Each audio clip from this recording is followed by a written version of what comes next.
All right. I know we're sitting a little close for the times that are going on, but didn't think about that. Don't sneeze. all right. So, I guess you've been doing this for a little while, right? Little while, yes, sir. And you've probably taken a couple of bites in your lifetime, right?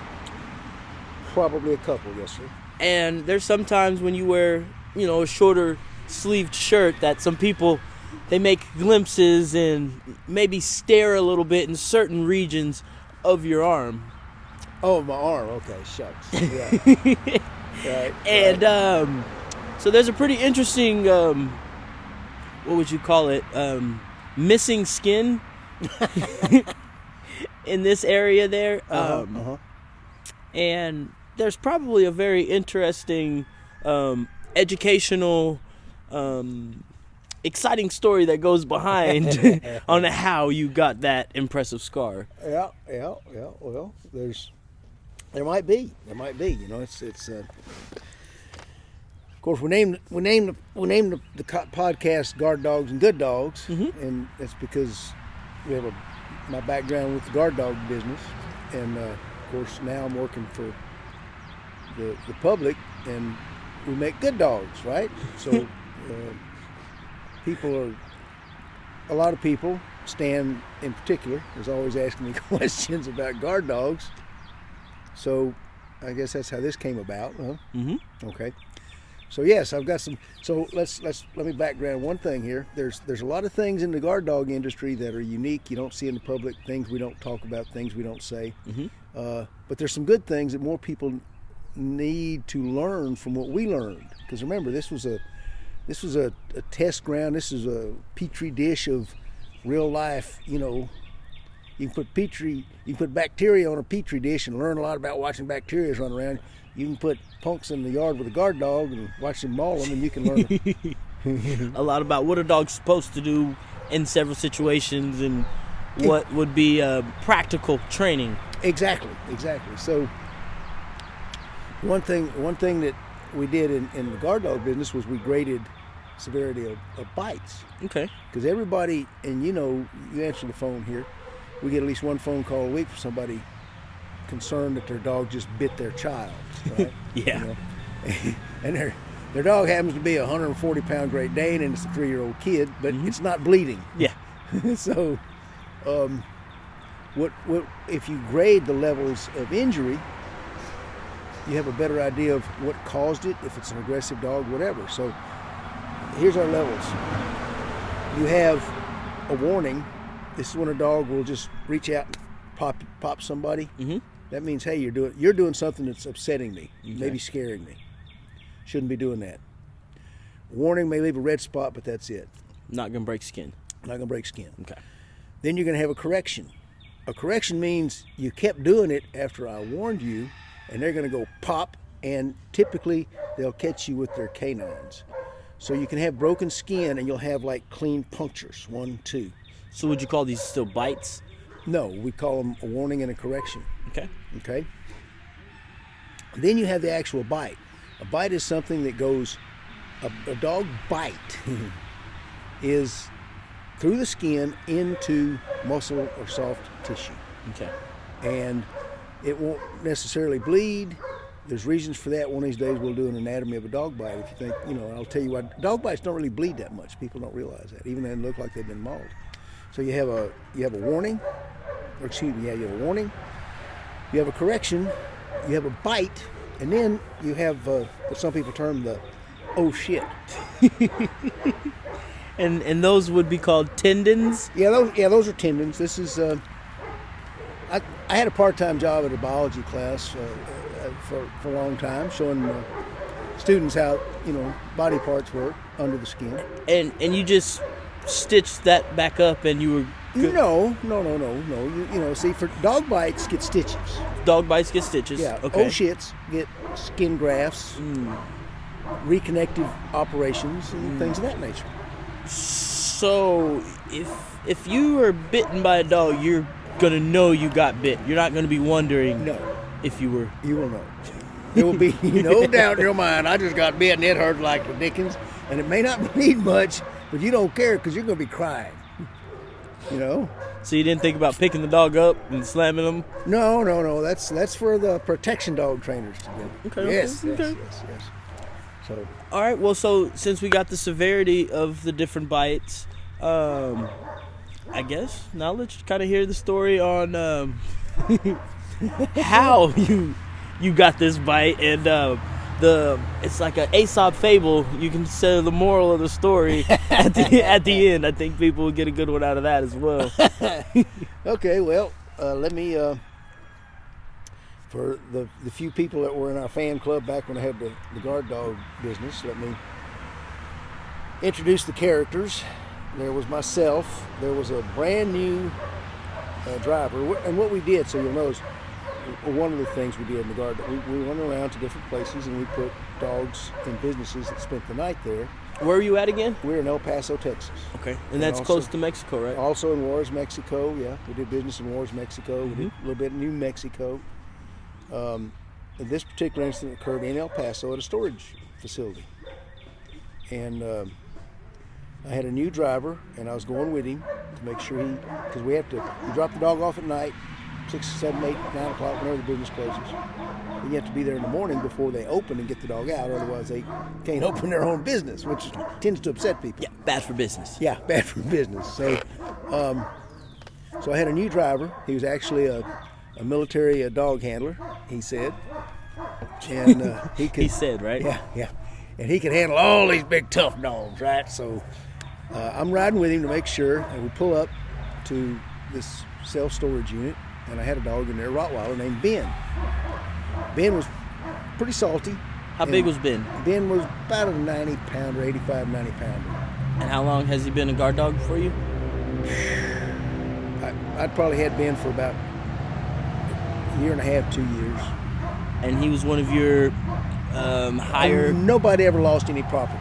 Okay, put it so that way. He was a very quality guard dog. Quality guard dog. Okay, quality dog. And a little more background, what happened at that time in El Paso, as the drug wars are getting big and going, a lot of the cartels would come in. There was storage places all over. And what the cartels would do, a lot of them, they'd have the coyotes bringing their drugs across the border, and they'd store them for a little while to make sure the highways were clear before they could move them north. And they would use these self-storage units to put their drugs in. And the self-storage people did not like that. Yeah. So a lot of them, this was a big chain that they had at the time, Rhino Storage. They, hope you don't mind me mentioning your name if you're still around. They had my guard dogs in every facility, and that was part of the reason. Okay, so anyway, we pull up. I have this rookie driver, and we pull up. We've got a pickup with crates, or the van with crates in it. And the routine was to pull up to the gate. We'd blow our trusty Acme silent whistle. The dog would come to the gate. We always had their breakfast in the crate that they were supposed to jump into. So they were trained. They knew when they heard us pull up, they'd jump in the vehicle and get breakfast. The time there were exceptions were if something had happened or was still happening on the site.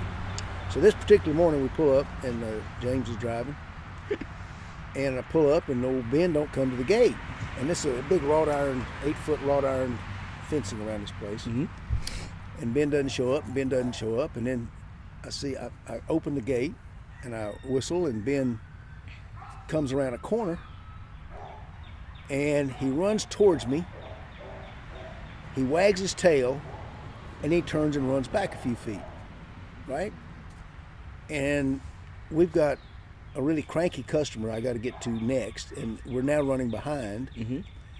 Shorten this story, several times Ben comes running towards me, turns and runs back, and I'm getting mad. And I get his dog food bowl, and I can't remember, to be honest with you. Remember, this is 30-something years ago. This looked really bad when it first happened. It looks way better right now. The emergency room nurse said, I had one guy that worked for the circus got bit by a lion, but it wasn't as bad as that. It was ugly. Anyway, I don't remember exactly what happened, but I just refused to, Ben was just, I was mad. Yeah. So I hollered at him, I screamed at him, and he had been getting more and more frustrated with me because I wouldn't follow him. And finally I yelled at him, and when I did, Rotties are very independent. And he looked up at me and he growled, and I knew it was coming next. And habit, because as you know, when we're training as decoys, we're always, and plus, that's the natural reaction when you see 36 teeth on the front of a 100-pound dog coming at you, Yes, right? sir. You put your hands up. You put your hands up. So I put my hands up, Uh-huh. and Ben just nailed me. And It was a warning bite? no, that was not the warning bite. That was, we'd gone through all that apparently, because Ben went straight to the oh shit. Straight to it. No. Do not pass go. Do not collect $200. Just nail that sucker. He ain't listening to you. Yep. So when you have serious bites like that, what you do is you go to the ground. That's the thing to do. And you do not fight. You never, ever, ever pull away, because the more you pull, the more damage they do. And Rotties love to just shake when they get something and do a killing thing, which is why everything was removed from between the skin and the bone at that time. And you knew what you were doing. Oh, yeah. Well, I knew what I was doing. Yeah, it could have been bad if I had to. Yeah. So anyway, I'm on the ground, and I'm just trying to calm him down. Come on, buddy. Hey, Ben. Talking to him. And then I'm thinking, okay, I got you, puppy. And I reach over, and I go to, he's kind of looking up at me. He's calmed down. He's not shaking so hard.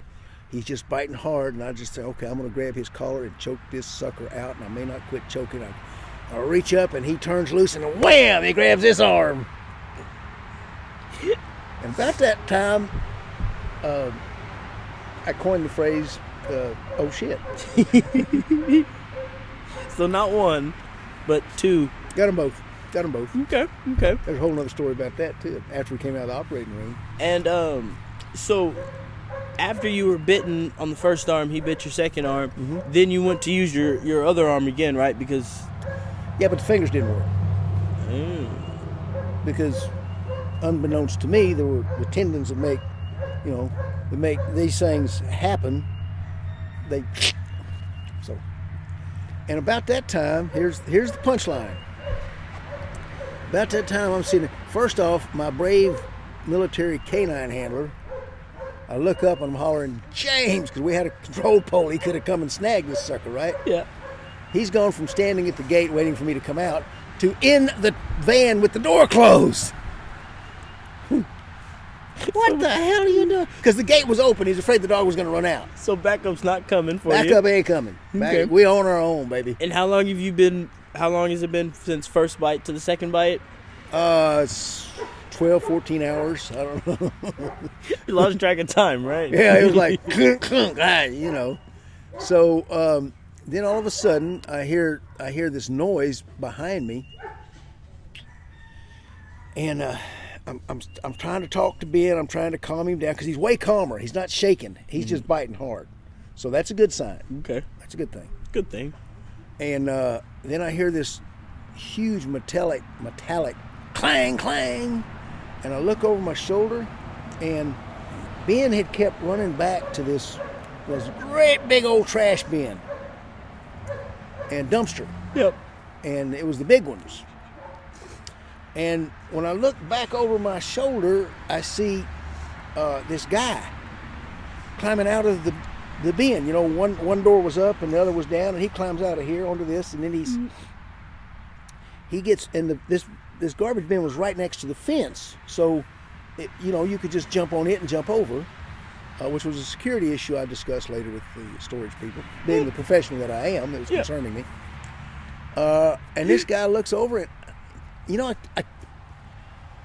I don't really know that he flipped me off or he just laughed before he jumped over the fence, but he definitely enjoyed it. It was a gesture. It was a gesture, and and Ben at that point, when he heard the clang, boom, he turned loose and he looked at somebody, and he ran over to that dumpster and looked up and looked back at me like, I told you he was in there. So the moral of the story, trust your dog. All right, so my favorite part of the story is so after the guy jumps out, you've been bitten on both arms. What do you do next? Well, I got Ben's food, and everybody was calmer, and I lead him in, and I take him to the van, and he's eating his food, so I have to pick him up. Of course, I can't use my hand, so I just stick like this, and I pick him up, and I put him in his crate, and I close his crate up, and I got in the van, and James is looking at me, and he ain't said a damn word this whole time. He just stared. And I said, James, come on, we got to get to Seco was the name of the next company. They were on Alameda Street. So we got to get to Seco, man. Old Ray's going to be raising hell. And he looks at me and he starts up the car. He still ain't said a word, right? He starts driving. And he's just looking over at me and he says, I don't think you're all right. I said, I'm fine. Let's get Ray's dogs picked up. He says, I don't think you're all right. I said, I'm fine. Let's just get Ray's dogs picked up. He'll chew me out if we don't. And all of a sudden we're pulling up and we're in front of a Columbia Hospital ER room, and I said, what the hell are we doing here? And this is stuff I may not have told you. I should shorten this to you. He says, you're going in there. And I said, not till we pick up the dog. We got a job to do, man. Come on. So he opens, and he says, move your fingers. And I went,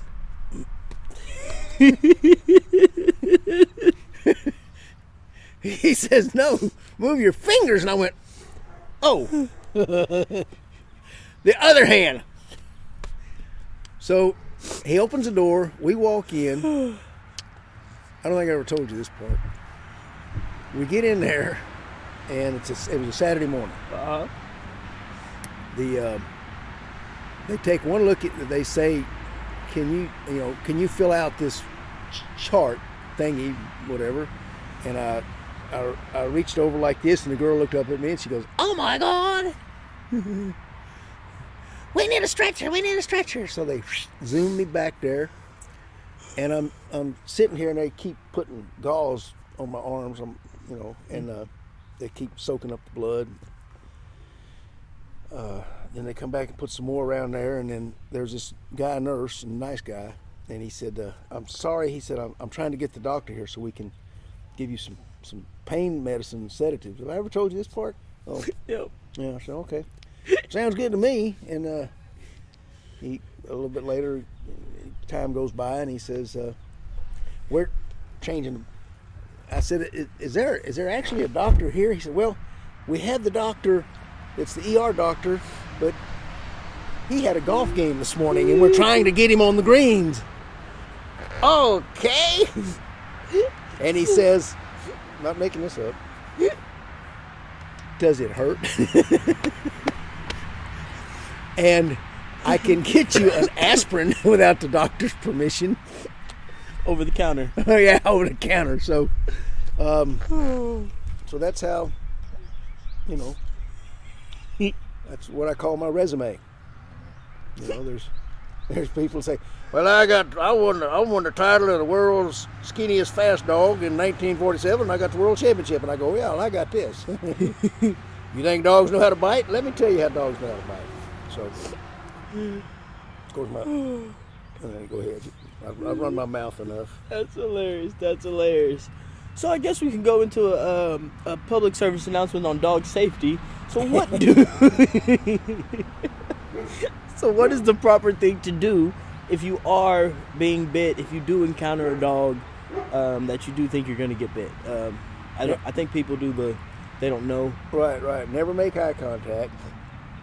But you've got to watch the dog because he can nail you, right? So what you want to do is pick a point on the back of their shoulders if they're looking right at you. Freeze up. Don't turn your back on them. Look right over their head, right towards the back of their shoulders or the back of their tail. Step back slow.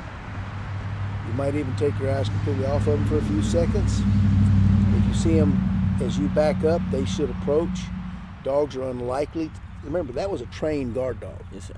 That's not what you're going to encounter on the street at all. Mm-hmm. So Ben lived every day just to bite something. And that was a good day for Ben. By the way. He more Ben stories to come, guys. So But that's what you want to do. You want to avoid eye contact. You want to avoid Why are we quick avoiding movement. eye contact? Because now here's something people don't think about. Why guard dogs are so effective. Because an eye locking eyes with a dog is how canine species issues challenges. So when you just look at that dog and stare at him, he looks back at you. If you don't break contact, you're challenging him. So think about this. This is why guard dogs are so effective. What do you do if you're a burglar, if you're anybody, if you're a burglar and you go up to a fence and you see a dog that's going trying to act like he wants to bite you? You stare at him, don't you? Mm-hmm. Why? Because you want to know where he is. So he can't get the jump on you.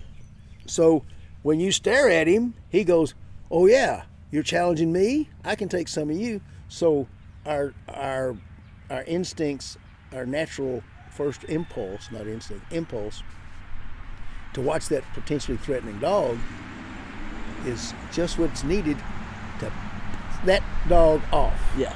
So guard dogs are really, really effective. Okay. And most dogs are really pretty effective because the average dog is going to be slightly suspicious of anybody coming into his territory, especially after dark. And when we react by staring and just kind of walking, and they go, "Oh, you're up to something," and then the longer we stare, the madder they get. Okay. So that's the first thing. Just avoid eye contact, move back away from the dog. Instead of moving directly away from the dog, always move at a diagonal. You don't want to give any impression of being prey running away. That's why you move slow, but you do want to get away. So if you'll move at a diagonal away from him, it's kind of like, well, he's not just running off. So there's the other thing that you do. Move back at a diagonal. Okay. That can help a lot. Learned something new today. I didn't realize about the diagonal, but it makes sense. Yeah. So the worst thing you could ever do is turn your back and run. Oh, Lord, yeah. So what if the dog's running at you? If the dog's running at you? Yeah. You're supposed to run, try to outrun him, right? No. Not unless you got, if you got cheeks like great grandma Bertha, then you got something to give up, then you can turn and run. You know, but she was well padded. Yeah. So what you're going to do when the dog's coming at you, you're going to freeze, stand still, and then it becomes the French ring guys, the escape the dogs at the last minute. That's what you're going to do. You're going to let that dog launch, and then just as he comes at you, now if he launches, it's easy. If they come at you, the majority of untrained dogs are going to run, and they're really just trying to run you off. They're going to stalk you, and then they're going to bite at you. You just wait for them to bite and just move a little bit. Move to the side, one or the other. You ever play chess? No. You know, it's quite a mental game. Mm-hmm. Avoiding dog bites is more mental than that. You got to think. I mean, you got to really Keep your head. keep your head. Okay. So, that's the main thing. But before we wrap this up, I'm sure we bent enough ears and bored enough people with this tall tale. So I will say this, because everybody goes, "Oh wow, look at that ball." If there's better ones than that. Okay. Yeah, you haven't seen them, and I can show you. Hey, no, we're not doing that. Wait. There's maybe some kids that watch this. There may be some forgot. kids, Butch. Sorry. Hey, come on, man. So some other time and place. I won't be there. All right, man. Well, I think people will be truly interested about that, and we'll get some real good close-ups of the bite and put it up as the thumbnail so we'll get a lot of interest. Oh, lordy. Okay. Is there anything else you want to tell anybody? Stay safe, wash your hands. Yeah, everybody look out for each other. Keep your distance. It's up to us to make this work, and Americans have done this before. Yep. So we'll do it again. So we're here if you guys need anything for your dog training needs. Stay tuned. We got some exciting stuff coming. Later.